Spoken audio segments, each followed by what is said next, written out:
मुझे बात करनी है इमरजेंसी फंड के बारे में। ऑपरेशन करने का सही टाइम तब है जब चीज़ें आपके हाथ में है, जब इमरजेंसी आई नहीं है। बता रहा हूँ क्योंकि आज मुझे बात करनी है इमरजेंसी फंड के बारे में, बिकॉज इंडिया में अभी भी बहुत लोगों के पास हेल्थ इंश्योरेंस नहीं है। लोग आउट ऑफ पॉकेट खर्चा करते हैं। तो अगर मेजॉरिटी लोग आउट ऑफ पॉकेट खर्चा कर ही रहे हैं तो एज अ डॉक्टर मैंने जो कुछ प्रॉब्लम्स देखी पेशेंट्स को फेस करते हुए, उनके जो सोल्यूशन मैं सोच पाया वो मैं आज आपके साथ शेयर करूँगा। हॉस्पिटल एक्सपेंसेस की एक खासियत ये होती है कि ये कभी भी बता के नहीं आते हैं। ये जनरली इमरजेंसी के रूप में आते हैं एंड हॉस्पिटल के खर्चे कभी कभी इतने ज़्यादा हो सकते हैं कि आपकी ज़िंदगी भर की सेविंग ख़त्म हो जाए। इसलिए आइडियली आपके पास हेल्थ इंश्योरेंस होना चाहिए। अगर आपके पास नहीं है तो आप कौन से तरीके से प्लान कर सकते हैं, अपने सेविंग्स को कैसे प्रोटेक्ट कर सकते हैं जिससे कि ज़रूरत पड़ने पर आपको अपनी ट्रीटमेंट में कंजूसी ना करनी पड़े। तो कैसे बनाया जाए एक इमरजेंसी हेल्थ फंड आपके पास जो अवेलेबल पैसे हैं जो आप कमाते हैं उनमें से। तो सबसे पहला सवाल ये उठता है कि आपका इमरजेंसी फंड कितना बड़ा होना चाहिए, एंड उसका आंसर ये है कि अगर आप हेल्थ इंश्योरेंस खरीद पाते तो जितने कवर का इंश्योरेंस आप खरीद पाते, अगर उस फिगर को आप मैच कर पाओ अपनी सेविंग्स के थ्रू, तो मैं कहूँगा कि आप एक सेफ्टी जोन में आ गए हैं एंड उस पैसे को यूज़ करके आप अपना ट्रीटमेंट करा पाएंगे। एवरेज फिगर जो मेरे को लगता है ठीक है, जो मैंने देखा भी है, वो है अराउंड 2 to 2.5 lakhs पर पर्सन।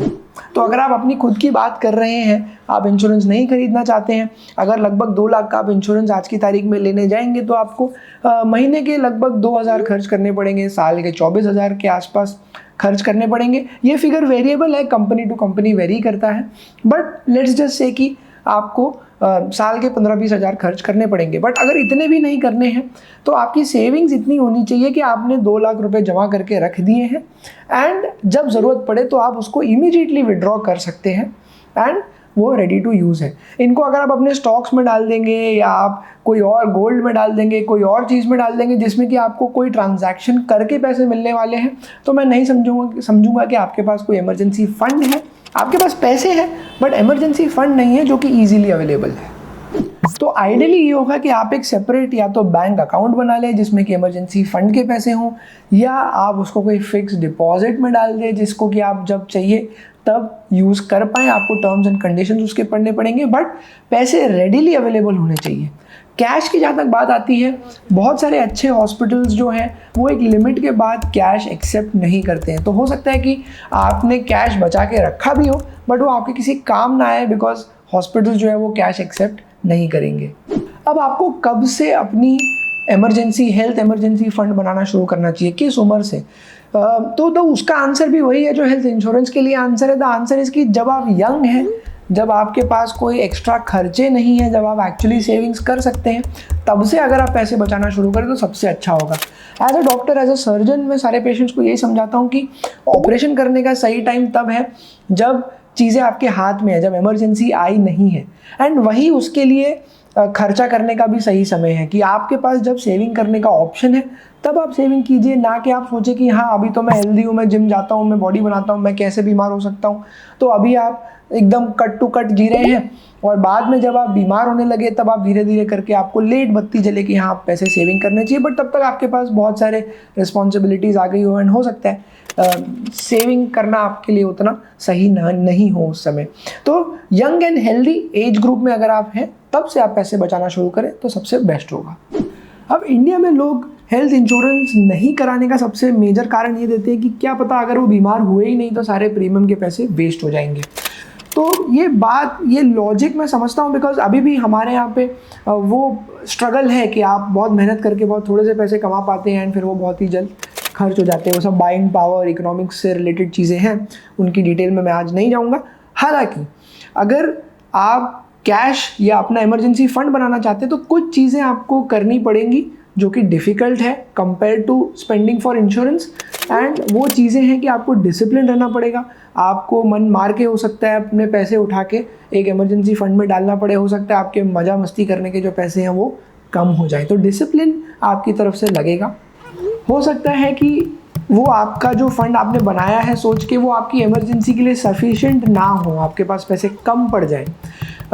तो ये सिचुएशन भी आ सकती है बिकॉज आपने खुद ही डिसाइड किया है, एक लगभग अंदाजे से एक अमाउंट डिसाइड किया है, 2 लाख की जगह अगर 4 लाख का खर्चा हो गया तो आपको फिर हो सकता है कि अचानक से क्रंच आ जाए पैसों का कि अब ये और एक्स्ट्रा 2 लाख कहाँ से जुटाएं। हो सकता है कि आपके सारे फैमिली मेम्बर्स के लिए आप इनफ इमरजेंसी फंड नहीं जुटा पाएँ।